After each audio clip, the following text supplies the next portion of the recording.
आज हम धर्मवीर भारती के काव्य नाटक अंधायुग में प्रतीकात्मकता इस विषय पर विचार करेंगे। साहित्य में प्रतीक का सामान्य अर्थ संकेत होता है। जब कोई शब्द किसी भाव या विचार का संकेत बन जाता है तो प्रतीक कहलाता है। प्रतीकों का प्रयोग संकेतों या इशारों से अर्थ को प्रकट करने के लिए किया जाता है। इसे सिंबलिज्म भी कहते हैं। प्रतीकात्मकता का प्रयोग 19वीं शती के उत्तरार्ध में खूब खुलकर होने लगा था, जब छवियों यानी इमेजेस को प्रतीकों के रूप में प्रयुक्त किया जाने लगा। इमेजेस के प्रतीकों के माध्यम से विचारों को व्यक्त करने का उस समय खूब प्रयास किया जाता था। प्रतीक साहित्य में बात को आकर्षक रूप देने के साथ साथ कही गई बात को फैला देते हैं, कही गई बात के अर्थ को और विस्तृत कर देते हैं। हम धर्मवीर भारती के काव्य नाटक अंधायुग का विश्लेषण करते हुए उसमें प्रतीकात्मकता को समझने और समझाने का प्रयत्न करेंगे। सच तो यह है कि इस काव्य नाटक के नामकरण में ही प्रतीकात्मकता छिपी हुई है। दूसरे विश्व युद्ध के बाद संसार एक प्रकार की दुविधा में था। अंधायुग इस दुविधा की ही अभिव्यक्ति है। अंधायुग बताता है कि हम पुराने इतिहास को जानकर ही नए निर्माण की ओर बढ़ पाते हैं। दूसरे विश्व युद्ध की समाप्ति के बाद जो साहित्य आया उसमें दुख, विनाश, अहंकार और भविष्य को लेकर चिंताएं दिखाई देती हैं। पश्चिम ने अनुभव कर लिया था कि वह किसी ऐसे चक्र में फंस गया है जहां से निकलना संभव नहीं। राजनीति और साहित्य में अंधेरा छाने लगा था। दूसरे विश्व युद्ध के बाद देश, विदेश, राजनीति, साहित्य, समाज, सत्ता, संस्कृति, जीवन मूल्य, मानवीय आचरण, अर्थव्यवस्था, कहने का मतलब यह है कि हर किसी में प्रतीक रूप से अंधायुग ही दिखाई पड़ता है। झूठे लोग नाम, धन और ऐश्वर्य कमा रहे हैं और सत्य कहने वालों की दुर्दशा हो रही है। यह समाज का अंधायुग है। धनी लोगों के लिए कानून एक कठपुतली बनकर रह गया है। यह व्यवस्था का अंधायुग है। इस तरह से देखा जाए तो महाभारत से ली गई यह कथा अंधायुग विश्व युद्ध के बाद की राजनैतिक, आर्थिक, सामाजिक, नैतिक, बौद्धिक, आध्यात्मिक, सांस्कृतिक और मूल्यों के पतन का अंधायुग प्रतीत होती है। ये सभी परिस्थितियां, इन परिस्थितियों को पैदा करने वाले हालात और इन सभी परिस्थितियों से पैदा होने वाले संकटों को प्रतीक रूप में अंधायुग में दिखाया गया है। तो यहां तक तो यह बात साफ हो जाती है कि नाटककार अपनी बात को कहने के लिए नाटक में पात्रों की रचना करता है। पात्रों के माध्यम से ही नाटककार मनुष्य के जीवन की बारीकियों को और मनुष्य के जीवन की गहराइयों को दिखाने का प्रयत्न करता है। कई बार किसी विशेष परिस्थिति को पैदा किया जाता है जिसमें पात्र की प्रतिक्रिया यानी उसके रिएक्शन को दिखाकर पात्र के चरित्र को उभारा जाता है। पात्र के चरित्र की कुछ विशेषताओं को सामने लाया जाता है। नाटकों के पात्र कई बार किसी विशेष वर्ग का प्रतिनिधित्व करते हुए भी दिखाई देते हैं, तो कई बार वे किसी के प्रतीक के रूप में सामने आते हैं। नाटकों के पात्र जब प्रतीकात्मक हो जाते हैं तो वे अपने दिखाई देने वाले अर्थ से भी कहीं बड़े अर्थ को प्रकट करने लगते हैं। ध्यान रहे, प्रतीकों द्वारा मानवीय भावों, प्रवृत्तियों और मूल्यों आदि को दिखाया जाता है। प्रतीकों के द्वारा मनुष्यों के विचारों और आचरण की गिरावट या उनके उत्थान को प्रकट किया जाता है। पात्रों को प्रतीक बनाकर ही लेखक सत्य असत्य, अंधकार प्रकाश और विवेक अविवेक की सीमाएं तय करता है। अब ये प्रतीकात्मकता अचानक कहीं आसमान से आकर पात्रों के साथ नहीं जुड़ जाती। बल्कि वह तो पात्रों की सहज और स्वाभाविक जीवन की गति के साथ बनती है। अगर प्रतीकात्मकता को जबरदस्ती पैदा किया जाए और पात्रों के ऊपर लाद दिया जाए तो वह बेमेल और बेअसर हो जाती है। इसलिए अच्छे नाटककार प्रयत्न करते हैं कि वे पात्रों के ऊपर प्रतीकात्मकता को लादे नहीं, बल्कि उसे उनके जीवन की सच्चाई के साथ धीरे धीरे सहज गति से स्वाभाविक रूप से उभरने दें। अंधा युग के पात्र अपनी सहज गति से विकसित होते दिखाई देते हैं। वे विशेष परिस्थितियों में विशेष प्रकार की प्रतिक्रियाएं करते हैं, लेकिन उनकी प्रतिक्रियाओं के कुछ ठोस कारण होते हैं। नाटक का ताना बाना जिस तरह से बुना गया है और कथानक में पात्रों को जिस तरह संजोया गया है, उसे देखते हुए एक बात बिल्कुल साफ हो जाती है कि इस नाटक में पात्रों की प्रतीकात्मकता थोपी हुई नहीं है, बल्कि वह तो सहज रूप से उभरी है। अंधायुग के सभी पात्र लगभग उन्हीं परिस्थितियों में जी रहे हैं जिनमें विश्व युद्ध के दौरान पूरे यूरोप के नागरिक जी रहे थे। उन्हें अपने जीवन की चिंता थी और ईश्वर से संबंधित प्रश्न उनके दिमाग से निकल चुके थे। मनुष्य का अस्तित्व सारे चिंतन के केंद्र में था। यही अस्तित्ववाद कहलाता है। अस्तित्ववाद या एक्सटेंशलिज्म या एग्जिस्टेंशलिज्म एक ऐसा मानव पर केंद्रित दर्शन है जो इस प्रश्न पर विचार करता है कि मनुष्य क्या है, न कि इस प्रश्न पर कि ईश्वर का अस्तित्व है या नहीं। आइए अंधायुग के पात्रों की प्रतीकात्मकता को समझने का प्रयत्न करते हैं। दोनों प्रहरी बहुत कुछ ग्रीक कोरस के निम्न वर्ग के पात्रों की तरह। वे सामान्य जनता और उसकी दासता की प्रवृत्ति के प्रतीक हैं। वे युद्ध के मूक दर्शक होने पर भी घटनाओं और स्थितियों पर अपनी व्याख्याएं देते चलते हैं। उनके वश में कुछ नहीं है। वे केवल घटनाओं को घटते हुए देख सकते हैं। ऐसा भी नहीं है कि उनके जीवन पर युद्ध का कोई असर नहीं पड़ता। बहुत गहरा असर पड़ता है, लेकिन उनकी नियति है कि वे केवल मर्यादाओं, मूल्यों और संस्कृतियों की रक्षा की बेकार कोशिश ही कर सकते हैं। उन मर्यादाओं, मूल्यों और संस्कृतियों की रक्षा की कोशिश कर सकते हैं जिनका असल में कहीं कोई वास्तविकता में रूप ही नहीं रह गया है, जिनका अस्तित्व ही नहीं रह गया है। गूंगा भिखारी युद्ध से उपजी जीवन के बेतुकेपन का प्रतीक है। युद्ध की विभीषिका जन जीवन को बर्बाद कर देती है। युद्धों के बाद मनुष्य के जीवन में डर, कुंठा, संत्रास और सब कुछ लुट जाने का भाव छा जाता है। गूंगा भिखारी जीवन की उसी विसंगति का प्रतीक है। वृद्ध याचक झूठे होते जा रहे भविष्य का प्रतीक है। भविष्य के बारे में कितनी ही योजनाएं बनाई जाती हैं, सपने देखे जाते हैं, आशाएं की जाती हैं, लेकिन अचानक कुछ ऐसा हो जाता है कि सारे सपने ध्वस्त हो जाते हैं, आशाएं चूर चूर हो जाती हैं और योजनाएं निरर्थक हो जाती हैं। मनुष्य का चाहा हुआ नहीं होता, बल्कि प्रभु का सोचा हुआ होता है। वृद्ध याचक की प्रेत काया, जिसका नाम जा था, कृष्ण को मारती है। यह भी प्रभु के द्वारा ही निर्धारित नियति थी। इस प्रकार वृद्ध याचक प्रभु के द्वारा निर्धारित की गई नियति का भी प्रतीक है। धृतराष्ट्र विवेक शून्यता, लैक ऑफ डिस्क्रिशन, मोह का अंधापन यानी ब्लाइंडनेस ऑफ इन्फेचुएशन और संकीर्ण स्वार्थपरता यानी नैरो सेल्फिशनेस का प्रतीक है। धृतराष्ट्र मन की उस प्रवृत्ति को दिखाता है जिसमें मनुष्य सत्य को देखने की न तो योग्यता रखता है और न ही उसमें सत्य को देखने की इच्छा होती है।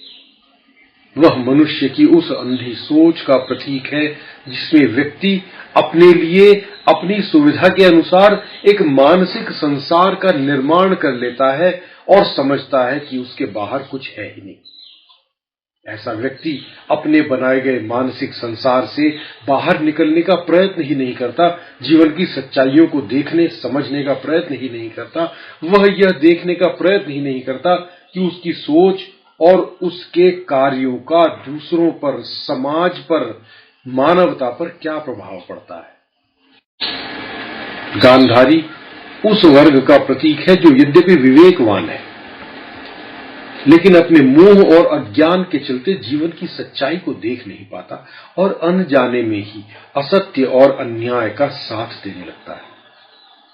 वह एक मां है जिसके 100 पुत्रों का वध हो चुका है। उसका भावुक मन इस घटना से आहत है, उसके मन में आक्रोश है और आक्रोश की अधिकता इतनी अधिक हो जाती है कि वह कृष्ण को ही मृत्यु का शाप दे देती है। गांधारी के नेत्र तो हैं, लेकिन उसने अपनी आंखों पर स्वयं पट्टी बांध ली है। उसे सत्य और असत्य के बीच का अंतर मालूम तो है और उसकी मानव मूल्यों में आस्था भी है, लेकिन उसका पुत्र प्रेम उसे साफ देखने नहीं दे रहा है। अश्वत्थामा उन प्रवृत्तियों का प्रतीक है जिनके चलते असहमति का जीवन में कोई अर्थ नहीं रह जाता, डिसएग्रीमेंट का जीवन में कोई अर्थ नहीं रह जाता। व्यक्तिगत मुद्दे, मान अपमान और बदला सामाजिक और मानवीय मुद्दों से बढ़कर हो जाते हैं।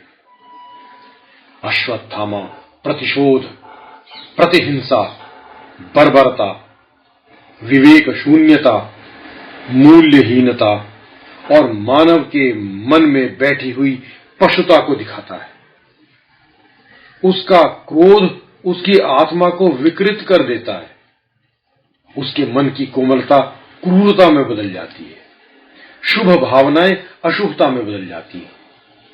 उसका क्रोध उसके विवेक को खा जाता है, जिससे बदले की भावना इतनी बलवती हो जाती है कि वह अनुचित कार्य करने में भी संकोच नहीं करता है। मानवता और जीवन के मूल्य उसके लिए कोई अर्थ नहीं रखते। उसके द्वारा किया गया ब्रह्मास्त्र का प्रयोग विश्व युद्ध के दौरान किए गए अणुबम के प्रयोग की घटना का ही प्रतीक है।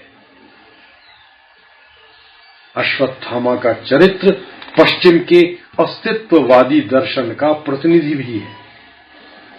अस्तित्ववादी चिंतकों ने जिस तरह के मनुष्य की कल्पना की थी, अश्वत्थामा उस तरह के मनुष्य का प्रतीक भी दिखाई देता है। सार्त्र ने माना था कि मनुष्य स्वतंत्र होता है, उसकी अपनी निजी सत्ता होती है जो किसी पर आधारित नहीं होती।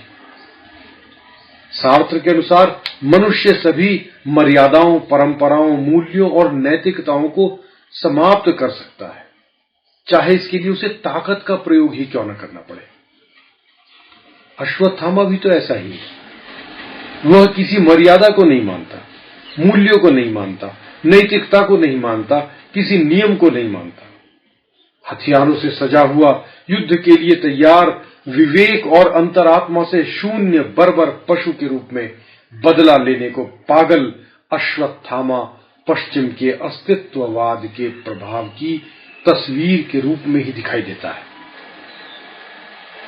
अश्वत्थामा उन देशों का प्रतीक बन जाता है जिन्होंने युद्ध के विनाश और उससे पैदा होने वाले हर दर्द को हर स्तर पर झेला है और जो अपने शत्रु देशों से बदला लेने के लिए किसी भी हद तक जाने के लिए तैयार है। अश्वत्थामा नात्सीवाद के प्रतिनिधि के रूप में भी सामने आता है। नात्सीवाद मनुष्य के यथार्थ को महत्व नहीं देता। वह किसी भी व्यक्ति, राष्ट्र, जाति या कौम को अपने पैरों के नीचे कुचल सकता है। अश्वत्थामा भी इन्हीं प्रवृत्तियों का प्रतीक है। किसी को भी मारना या घृणित से घृणित काम करने के लिए वह तैयार रहता है। सोते हुए बालकों की हत्या, बूढ़े याचक की हत्या, पांडवों के शिविरों में आग लगा देना, सोते हुए लोगों की हत्या करना और ब्रह्मास्त्र का प्रयोग जिसे चलाने के बाद वह वापस लेना नहीं जानता, उसके ये सभी कार्य अश्वत्थामा को नात्सीवाद के प्रतिनिधि और प्रतीक के रूप में प्रस्तुत करते हैं। कृष्ण एक महाशक्ति का प्रतीक है। वृद्ध याचक कहता भी, आज मेरा विज्ञान सब मिथ्या ही सिद्ध हुआ। सहसा एक व्यक्ति ऐसा आया जो सारे नक्षत्रों की गति से भी ज्यादा शक्तिशाली था। वे मानव मूल्यों के प्रतीक है। वे मानव मूल्यों के नष्ट होने के प्रति अपनी जिम्मेदारी को मानते हैं, इसीलिए गांधारी के शाप को स्वीकार भी करते हैं। वे कहते हैं कि महाभारत युद्ध में हर बार मैं ही मरा हूं। अश्वत्थामा के शरीर से रक्त, पीप और स्वेद बनकर मैं ही बहा। वे सभी जगह व्याप्त ईश्वरीय शक्ति के प्रतीक हैं, जो कि सर्वशक्तिमान है और मानवीय नियति को नियंत्रित करने वाली है। कृष्ण एक ऐसी ईश्वरीय व्यवस्था के प्रतीक हैं जिसके अंतर्गत सभी घटनाएं घट रही हैं। एक ओर वे दंड देने वाली शक्ति के रूप में सामने आते हैं, जब अश्वत्थामा को 3000 वर्षों तक गले हुए अंगों के साथ घूमने का शाप देते हैं, और वहीं दूसरी ओर मानव पर करुणा करने वाली शक्ति के प्रतीक के रूप में सामने आते हैं, जब वे अश्वत्थामा के सारे दर्द और सारे पापों को अपने ऊपर ले लेते हैं। यह किसी साधारण व्यक्ति के बूते की बात नहीं थी। अश्वत्थामा क्रोध और बदले की भावना से ब्रह्मास्त्र का प्रयोग कर देता है। ब्रह्मास्त्र एक ऐसा घातक हथियार है जो सारी धरती को 12 वर्ष के लिए जलाकर रख सकता है। यहां कृष्ण बीच में आते हैं और पृथ्वी को और संपूर्ण मानव जाति को विनाश से बचाते हैं। कृष्ण भले ही सत्य की रक्षा के लिए मर्यादा तोड़ते हों, पर वे सत्य असत्य, न्याय अन्याय, पाप पुण्य, अच्छे बुरे और अंधकार प्रकाश के बीच अनासक्त भाव से रहकर जीवन की रक्षा कर सकते हैं। उनमें ही साहस है सत्य और असत्य के बीच उलझी हुई मर्यादा की पतली डोरी को सुलझाने का। दुर्योधन स्वार्थ, कुटिलता, प्रतिहिंसा और मानव की जहरीली सोच का प्रतीक है। उसकी साम्राज्यवादी प्रवृत्तियां उसे हिटलर जैसे तानाशाह की समानता में ला खड़ा करती हैं।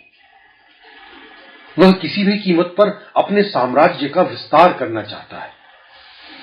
उसके हृदय में विवेक का पूरी तरह अभाव है। अपने आप मरणासन्न स्थिति में होने पर, अपने आप बिल्कुल मृत्यु के द्वार पर खड़ा होने पर भी वह शत्रु पक्ष की बर्बादी की योजना में भागीदारी करता है। दुर्योधन अपने द्वारा प्रारंभ किए गए महायुद्ध को न्याय संगत और तर्क संगत साबित करने की कोशिश करता भी दिखाई देता है। युयुत्सु आत्महंता प्रवृत्तियों का प्रतीक है। वह ऐसे राष्ट्रों का प्रतीक है जो अपने लोकतांत्रिक अधिकारों तथा संप्रभुता की रक्षा के लिए प्रतिबद्ध है। युयुत्सु ने महाभारत के युद्ध में सत्य और न्याय की रक्षा के लिए कौरव पक्ष को छोड़कर पांडव पक्ष में जाने का विवेकपूर्ण निर्णय लिया था। उसने माना कि सत्य कौरव वंश से बहुत बड़ा है, परंतु वह यह देखकर दुखी हो जाता है कि पांडव भी सत्य के पक्षधर नहीं है। युयुत्सु यह कहता है कि मैं उस पहिए की तरह हूं जो पूरे युद्ध के दौरान रथ की गलत धुरी में लगा था और अब अपनी धुरी से उतर गया है। युयुत्सु को लगता है कि युद्ध में मानव विवेक की पराजय हुई है। युयुत्सु की आत्महत्या उसका विश्वास टूटने का ही परिणाम है। वह घृणा और अपमान का कड़वा घूंट पीने को विवश है। उसका आत्मघात केवल एक व्यक्ति का आत्मघात नहीं था, बल्कि वह तो संस्कृति, दर्शन, धर्म, कला, शासन व्यवस्था और मानव का आत्मघात था। युयुत्सु अपने को बेतुकी स्थिति में पाकर अपने को छला हुआ महसूस करता है। विनाशकारी युद्ध में, चाहे वह युद्ध महाभारत का हो या द्वितीय विश्व युद्ध हो, जिनकी सच में सत्य, न्याय, मानवता और लोकतांत्रिक अधिकारों के प्रति प्रतिबद्धता है, वे अपने को छला हुआ महसूस करते हैं। व्यास इस नाटक में संसार के कल्याण की भावना का प्रतीक है, इसलिए वे अर्जुन को ब्रह्मास्त्र वापस लेने पर राजी कर लेते हैं। अश्वत्थामा की ब्रह्मास्त्र के प्रयोग के लिए निंदा करते हैं। संजय को अवध्य घोषित करते हैं। विदुर लोक नीति और औचित्य की, न्याय संगतता की भावना के प्रतीक है। उनके पास सैन्य ताकत तो नहीं है, लेकिन उनका विवेक उन्हें मानव मूल्यों का हिमायती बना देता है। वे गलत पक्ष में होते हुए भी न्याय, धर्म, सत्य और नीति का उपदेश देते हुए अपने देश की सरकार को गलत काम करने से रोकने की कोशिश करते हुए विपक्ष जैसे दिखाई देते हैं। संजय को मीडिया के आदर्श रूप के प्रतीक में देखा जाए तो अनुचित न होगा। वे निस्संग और तटस्थ हैं। वे समाचारों को लाने ले जाने वाले हैं। वे सूचनाओं में अपनी ओर से मिलावट नहीं करते, बल्कि तथ्यों को ज्यों का त्यों प्रस्तुत करते हैं।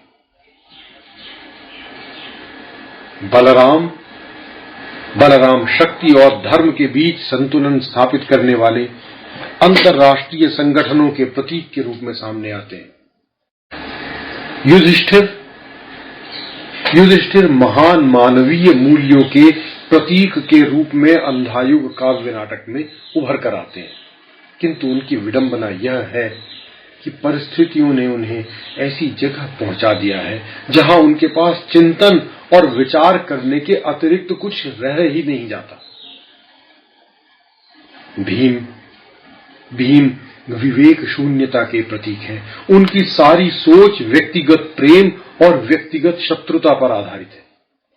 युद्ध समाप्त हो जाने के बाद भी और युद्ध को जीत लेने के बाद भी उनकी शत्रुता की भावना शांत नहीं होती और वे युयुत्सु को सताते रहते हैं, जिसका परिणाम यह होता है कि महात्मा युयुत्सु को, जिसने सत्य का, जिसने धर्म का पक्ष लेने का प्रयत्न किया था, आत्महत्या करनी पड़ती है।